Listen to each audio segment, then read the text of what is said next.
It's been a while since I did a Jehovah's Witness meme review, and I don't feel like the memes were dank as could be in the last one anyways. So I figured we'd take the time to do a proper Jehovah's Witness meme review. Let's get into it.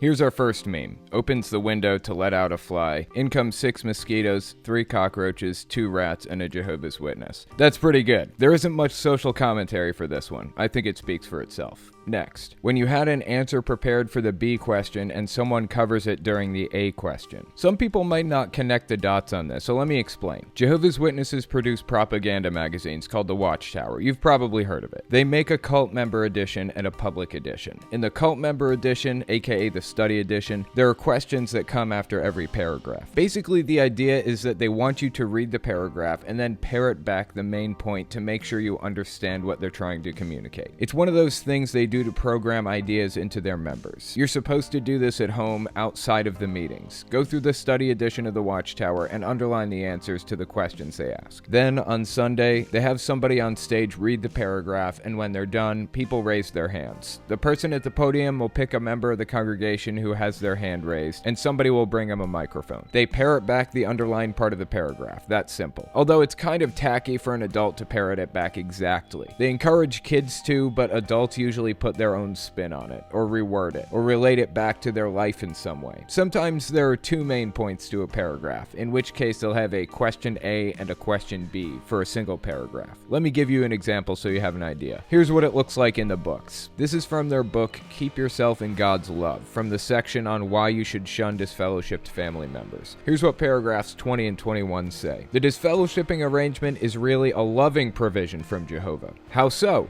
Expelling an unrepentant sinner shows love for Jehovah's holy name and all it stands for. Disfellowshipping keeps the congregation safe. Faithful members are protected from the unwholesome influence of willful sinners and can go about their worship knowing that the congregation is a safe haven from this wicked world. The strong discipline shows love for the wrongdoer. It may just be the jolt he needs to come to his senses and take the steps necessary to return to Jehovah. We cannot escape the fact that our close associates can have a powerful molding effect on us. It is vital, then, that we choose our associates wisely. By making Jehovah's friends our friends, by loving those whom God loves, we will surround ourselves with the best possible associates. What we absorb from them will help us to live up to our determination to please Jehovah. Here's question A.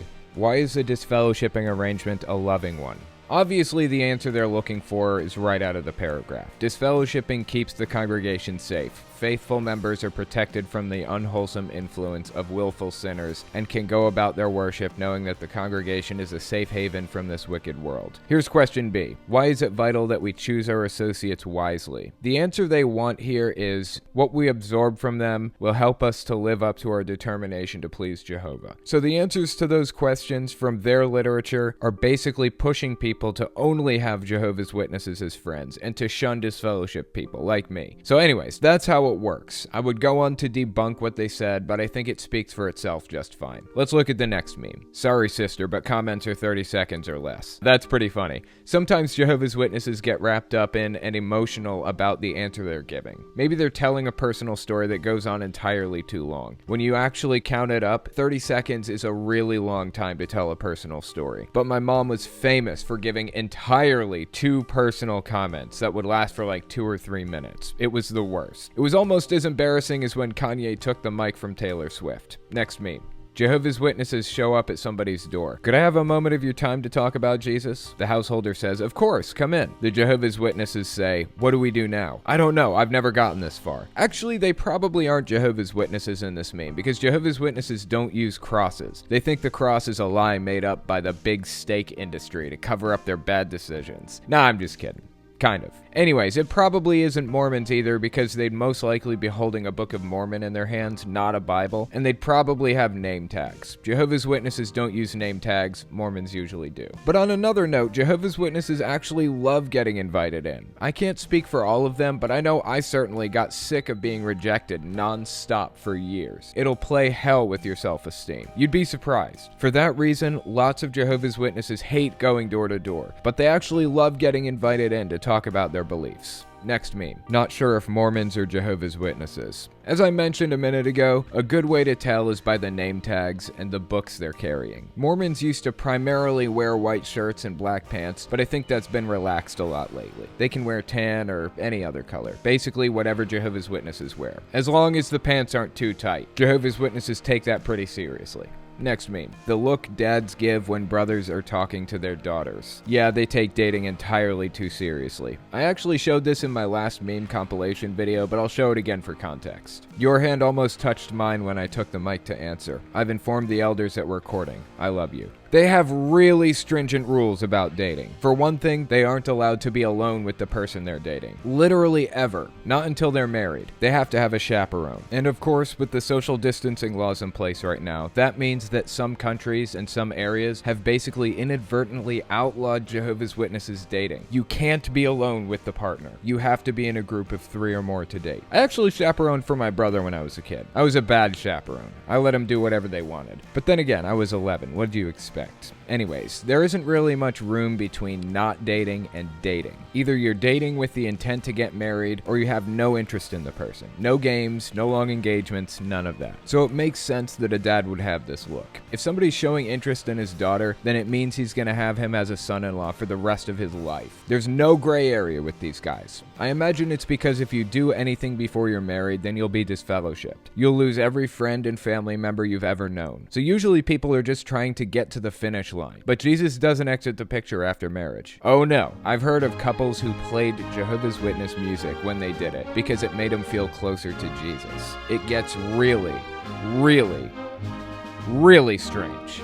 Next meme. Jehovah's Witness Training Center. How did I miss this meme last time? It's like the most popular one. Do they have these? Surprisingly, no, but they have something like it. They have these example presentations, like conversation starters, in the back of some of their literature, and you're supposed to practice with friends or family before going knocking on real doors. So they do practice like this, but they don't have training centers set up like this for it. Next meme. When your preaching partner opens with, Armageddon is coming soon and the world is going to end. Swing and a miss. Interestingly enough, according to Jehovah's Witness doctrine, there will come a time when they switch their message from one of good news to judgment. So what does that mean? It means there will never be a time when they aren't preaching to people. At this immediate moment, they can't really knock on doors, and to their credit, most areas have been honoring that. But they're still preaching. They're writing letters to people, calling people on the phone, preaching on social media. But right now, their goal is to bring in as many converts as possible. When their message changes from good news to judgment, they aren't going to be bringing in converts anymore. They're just going to be telling people the end is here. Nothing you can do about it. The end is here, and you aren't going to make it through. I'm just waiting for them to make that announcement. When they do, you know shit's about to get real for them. I can't imagine people are going to appreciate Jehovah's Witnesses knocking on their doors, telling them they're going to die, and then leaving. Okay, next meme. Unlike false religion, we don't use a collection plate. Now here's a 45-minute talk on why you need to give us your money. There's a very unique reason for why this meme is so interesting to an ex-Jehovah's Witness. It's because the founder, Charles Taze Russell, famously said that God would support his work through voluntary donations. He felt like other churches asking for money was tacky and meant that they didn't have God's blessing. If they ever lost the mandate of heaven, then the preaching work would scale back in proportion. So basically, he believed that if the organization didn't have enough money to survive, it's because God didn't approve of what they were doing and didn't want it to survive anymore. And what happened? They lost a ton of court battles over the past few years, and they got a bunch of bad press over it. Rightfully so. And they had to pay out a ton of money in settlements. Now they're broke. They had to sell their headquarters and beg people for money. It was one of the most beautiful things you could see as an ex-Jehovah's Witness. The fact that they were still begging for money when the early leaders specifically said, the day we have to beg for money is the day we lost the mandate of heaven, is nothing short of beautiful. Anyways, that's all I've got for you this time. If you guys like what I do and you want to see me continue to do it, you can check out my Etsy store. I sell retro game stands, stickers, some signs to help keep Jehovah's Witnesses and Mormons away, and a bunch of other cool stuff there, so give it a look. Also check out my Patreon, but only if you can afford it. I know this isn't a great time for anybody right now. Okay, thanks for watching, guys.